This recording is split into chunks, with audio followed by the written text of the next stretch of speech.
안녕하십니까, 김일학 교수입니다. 오늘은 절망의 골짜기라는 토픽으로 하나님 말씀을 나누어 보도록 하겠습니다. 오늘 말씀은 다소 무겁고 엄숙한 그런 주제가 되지 않을까 하는 생각을 하게 됩니다. 우리가 살아가는 이 시대는 버려져서 유기된 상태로 결코 평범한 시대가 아닙니다. 제가 대학 교수로서 강단에서 학부와 대학원 학생들을 지도하고 가르쳐왔던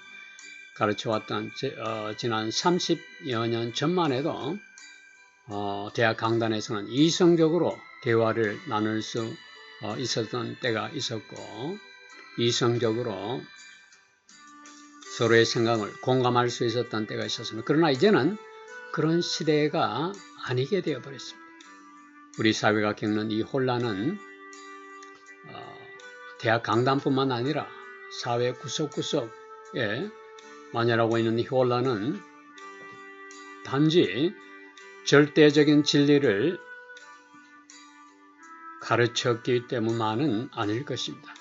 이 사회 자체가 하나님으로부터 버림받았다는 이유가 더 절대적인 이유가 될 것입니다. 그렇기 때문에 복음 외에는 다른 어떤 것으로도 우리를 도울 수가 없고 이 혼란한 사회를 바로잡을 수가 없습니다.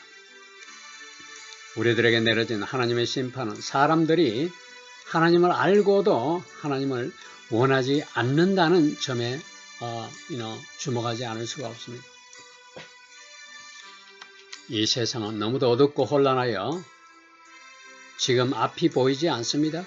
세상은 하늘나라 백성들을 대적하고 조롱하고 미워하고 있습니다. 우리 스스로는 할 수 없는 일들이 우리 앞에 태산과 같이 많이 쌓여 있습니다. 그래서 우리는 종종 거대한 벽 앞에서 무력감을 느낄 때가 있다는 말입니다.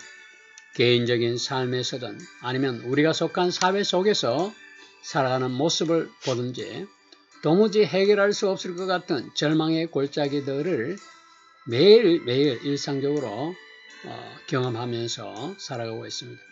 그러나 오늘 우리는 깊은 절망 가운데서도 희망을 가질 수 있는지를 성경 말씀을 통해서 잠시 생각해 보는 것도 의미가 있겠다는 생각을 하게 됩니다. 여러분 모두가 이런 결단과 용기에 다 함께 동참해서 응원해 주시고 또 이 진리의 말씀이 많은 이웃에게 전파될 수 있도록 공감해 주시고 함께 힘이 되어 주시길 바라고 또 여러분 마음에 하나님이 주신 평강이 함께 하시기를 소망합니다. 우리 모두는 마른 뼈 골짜기에 무능력하게 홀로 서 있는 가엾은 에스겔 선지자임을 상상해 보는 것이 어떨까 하는 그런 생각을 하게 됩니다. 우리가 할 수 있는 일은 아무것도 없고 연약하기 짝이 없는 존재들이기 때문에 잠시나마 그런 생각을 하게 됩니다. 에스겔서 37장에서 보면은 하나님은 우리의 연약함을 통해서 놀라운 일을 하신다는 사실을 깨닫게 됩니다. 여호와의 손이 내게 임하시고 그의 영으로 나를 데리고 가서 골짜기 가운데 두셨는데 거기에는 뼈들이 가득하더라고 성경 말씀에서 적고 있죠. 그리고 하나님께서는 인자야 이 뼈들이 능히 살 수 있겠느냐 하시되 내가 대답하여 가라사대 주 여호와여 주께서 아시나이다라고 이렇게 말씀하셨습니다. 또 내게 이르시되 이 마른 뼈들아 여호와의 말씀을 들을지어다 내가 생기를 너희에게 들어가게 하리니 너희가 살아나리라. 세상은 때때로 거대한 전쟁터와 같음을 우리는 나날이 깨닫고 있습니다. 눈에 보이지 않는 적들과 치열한 싸움을 하면서 매일매일 살아가고 있기 때문입니다. 지금 우리들에게는 하나님의 도우심 외에 아무것도 의지할 수단이 없는 시대에 살고 있지 않습니까? 주변을 둘러보아도 우리가 의지할 수 있는 것은 하나님밖에 없다는 사실을 절실하게 느끼고 있습니다. 하늘과 땅 그 어디에도 하나님과 같이 우리의 힘이 되어주시고 우리의 피난처가 되시고 우리의 안식처가 되어주실 분은 없습니다. 오늘 말씀을 통해 인간의 힘으로는 할 수 없어 불가능한 일들을 여러분들이 깨닫는 시간이 되시기를 바랍니다. 우리는 우리 자신의 연약함을 충분히 인식하지 못하고 있습니다. 우리가 절실히 각성해야 할 점은 우리가 얼마나 연약하고 무가치하고 불가능한 존재인지, 얼마나 불가능한 존재를 깨닫지 못하고 있다는 점입니다. 에스겔은 사방을 둘러봐도 생명이라고는 찾아볼 수 없는 광야에서 죽은 뼈들만이 나뒹구는 그 광야에서 자신이 철저하게 연약하고 무능한 존재임을 직면하고 그 연약함 가운데서 두 손 들고 자기 자신의 무가치함을 인정하였습니다. 그리고 동시에 하나님의 위대함을 온 몸으로 깨달았던 점을 우리가 놀라운 마음으로 지켜볼 수가 있습니다. 성경은 인간이 모두 죽었다라고 증언하고 있습니다. 에베소서 2장에서 보면 그는 허물과 죄로 죽었던 너희를 살리셨도다. 그리고 너희는 공중의 권세자를 따랐으니 지금 불순종의 아들들 가운데서 역사하는 영이라. 전에는 우리도 그 가운데서 우리의 육체의 욕심을 따라 지내며 육체와 마음에 원하는 것을 하여 본질상 진노의 자녀였다라고 적고 있습니다. 영적으로 죽었다는 의미는 어떤 의미일까요? 그것은 하나님에 대하여 죽어 있고 죄에 대하여 민감하게 반응한 것을 말하는 것이 아니겠습니까?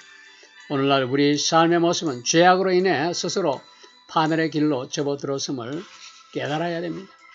유다서에서는 이런 우리 삶의 모습을 바람에 밀려가는 물 없는 구름과도 같다고 했고 열매 없는 가을 나무와도 같다고 했고 2번 죽어 뿌리까지 뽑힌 나무라고도 했으며 자기 수치로 거품을 뿜는 바다에 거친 물결이라고도 했고 영원히 예비된 캄캄한 흑암 속으로 돌아가는 유리한 별들로 묘사하고 있습니다.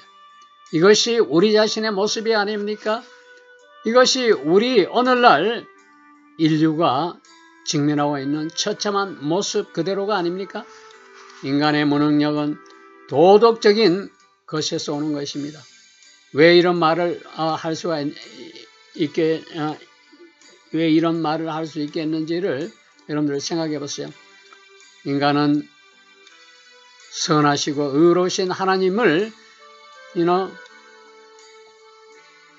미워하는 그런 존재이고 또 그런 미혹된 생각에서 벗어나 거룩한 삶을 살려고 하는 마음도 없기 때문입니다. 타락한 인간은 빛이 되시는 하나님을 미워하고 어두움을 사랑하는 그런 존재입니다. 요셉의 형제들은 아버지의 사랑을 차지한 그런 요셉을 미워하고 증오했습니다. 히브리어 원어를 보면 그들이 미워했기 때문에 불가능한 일을 그들이 할 수 없었다라고 분명히 말하고 있습니다. 하나님을 향한 적대감을 가진 인간의 영적 무능력도 이와 다르지 않습니다. 예수님도 인간이 악하여 빛보다 어둠을 더 사랑한다고 하지 않았습니까? 사람들이 예수님을 미워한 이유도 예수님이 사랑이었고 의로우셨으며 세상의 빛이었기 때문에 더욱더 그를 증오하고 미워했습니다. 오늘날 사랑의 의미는 많이 변질되었음을 여러분도 깨닫게 될 것입니다. 성경이 말하는 희생적인 사랑이 아니라 자기를 사랑하는 이기적인 사랑이 되어버렸기 때문에 더욱 그러합니다. 선지자 이사야는 죄악에 빠진 이스라엘을 향해서 아이들이 그들을 다스리게 한다라고 적시하고 있습니다. 이것이 오늘날 우리 사회의 모습이 아닙니까? 품위도 없고 분별력도 없고 이성도 없이 감정에 의해 지배받는 사람들, 더 나아가서 지도자들은 백성들의 악함에 대해서 무지하고 이를 통해 하나님의 심판이 임하게 되는 것입니다. 우리들에게 필요한 사람은 하나님의 말씀을 붙들고 왜곡됨이 없이 복음을 있는 그대로 전하는 사람들입니다. 에스겔은 어떤 선지자였습니까? 여호와의 영으로 나를 이끄셨다라고 에스겔은 고백하고 있습니다. 그는 마른 뼈들을 보면서 깊은 슬픔과 절망감을 느꼈을 것입니다. 그러나 그는 슬픔과 절망감에만 머물지 않았습니다. 그는 하나님의 능력을 신뢰하였습니다. 주께서 원하시면은 저 마른 뼈들은 살아날 것입니다라는 그런 확신과 고백을 했습니다. 설교자들은 죽음 앞에서 다시는 기회가 없는 자처럼 말씀을 그대로 설교해야 됩니다. 그런 각오가 없다면 설교자의 자리에서 용기 있게 내려와야 한다는 말입니다. 오늘날 한국 교회를 둘러보면은 죽음 앞에 다시 서는 그런 결단으로 말씀을 증거하는 목사들을 찾아보기가 불가능합니다. 수많은 목사들은 아직까지도 회심하지도 않는 신자들에게 구원의 확신을 심어줌으로써 하나님의 언약궤를 만지는 실수를 범하고 있습니다. 하나님의 언약궤를 만지는 실수를 하는 성도들이 교회 안에는 넘쳐나고 있습니다. 인간은 온갖 수단을 동원해서 거대한 대형 교회를 얼마든지 세울 수가 있겠죠. 오늘날 대형 교회가 세워지는 과정을 보면은 얼마나 불법이 행하고 말할 수 없을 만큼 부끄럽고 수치스러운 일들이 벌어지고 있는지 말할 수 없습니다. 그러나 단 한 영혼도 회심시킬 수 있는 능력은 그런 교회 가운데 없습니다. 대형교회 목사들을 보세요. 얼마나 세상과 타협하고 세상의 눈치를 보고 하나님의 말씀을 변질시키고 신자들이 듣기 좋은 말만 하고 있는지 말할 수 없습니다. 그렇기 때문에 목사들 때문에 목회자들 때문에 하나님의 이름이 세상으로부터 욕을 얻어먹는 시대가 되어버린 것입니다. 로마서 2장 24절 말씀을 보면 하나님의 이름이 너희 때문에 이방인 중에서 모독을 받는도라고 탄식하고 있습니다. 직장에서도 정직하지 못한 행동을 하고 가정에서 가족들에게 화를 내고 온갖 불협화음을 야기시키고 입술로는 거짓말을 하는 것, 이 모든 위선적인 언행 심사가 지금 오늘날 교회의 모습입니다. 이처럼 우리의 잘못되고 돌이켜야 할 위선이 하나님을 욕되게 하고 있다는 이야기입니다. 이런 우리들의 부끄러운 언행 때문에 누군가가 하나님을 멀리할 수 있고 교회를 멀리할 수 있고 교회를 조롱할 수가 있는 원인이 됩니다. 우리는 겉과 속이 같은 신앙, 겉과 속이 같은 우리의 언행 심사, 그것이 진짜 그리스도인의 모습이 아닐 수가 없습니다. 그것이 진짜 신앙이라는 이야기입니다. 이 어렵고 캄캄하고 혼란하고 암흑과 같은 세상의 절망의 골짜기에서 우리는 우리의 삶을 되돌아보고 우리의 믿음을 재점검하는 그런 기회가 되기를 간절한 마음으로 소망합니다. 오늘 말씀은 여기서 마무리 짓도록 하겠습니다. 감사합니다.